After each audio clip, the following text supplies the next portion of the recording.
Iniligtas mo ang sandaigdig. Ang mabuting balita ayon kay San Lucas.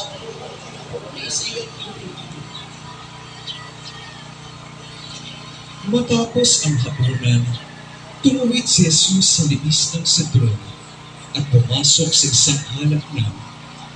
Isinama niya sina Pedro, Santiago at Juan, mga saksi ng kanyang kaluwalhatian ng kanyang pagdadalamhati.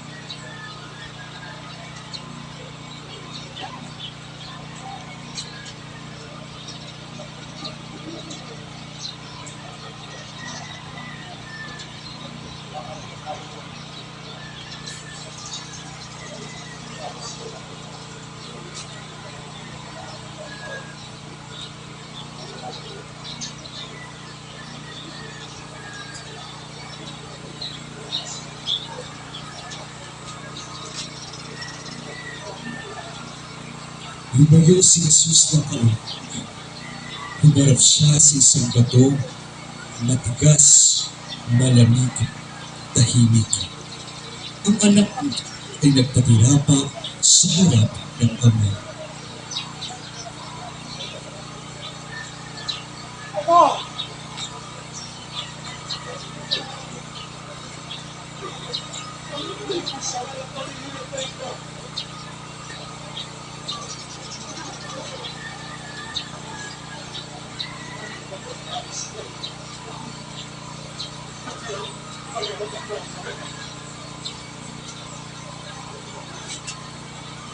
Nilapitan niyang muli ang kanyang mga alagad. Ngunit nadatnan niya silang natutulog. Pagod ang katawan, mahina ang loob.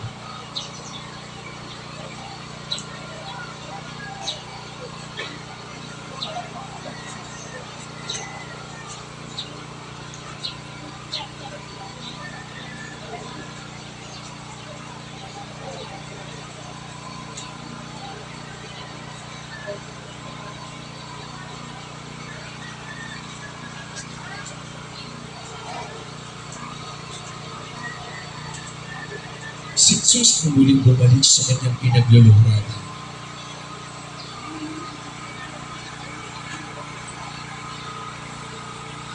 Habang siya'y nananalangin, may isang anghel mula sa langit na lumapit kanya upang siya'y palakasin. Ang yakap ay hindi nag-alis ng takot. Hindi nito inalis ang kalis, ngunit sa gitna ng bigat ay may inilid na lakas upang manatili.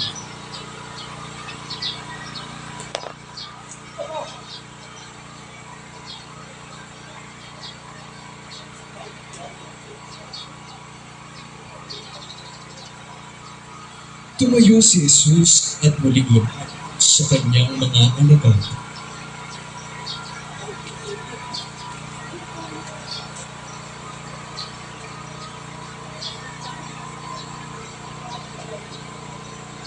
At kanilang natatnan si Judas sa kabilang banda na kasama ang mga hukbo.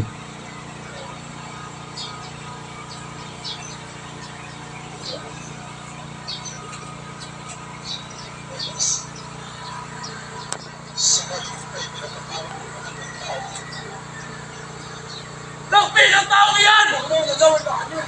Ah! Sa paghawak ni Jesus sa tainong espada, ay kanya muling ipamalas ang himala. At sa isang sandali lamang ay nanumbalik ito. Kalaunan, siya'y dinakip at pantayang maiging ng mga Hudyo. Sa Getsemani, ang anak ng Diyos ay nag-iisa. Hindi iniwan ng ama, ngunit iniwan ang ginhawa. Ang mabuting balita ng Panginoon.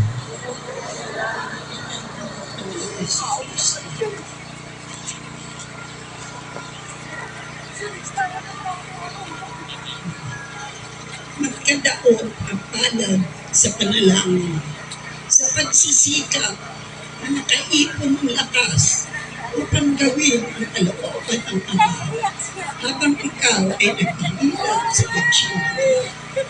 Ang mga inaanyayaan, Ay, huwag magbantay at manalangin na sa sambot noong gabi iyon ay tila walang pakialam. Ako man ay tila walang pakialam.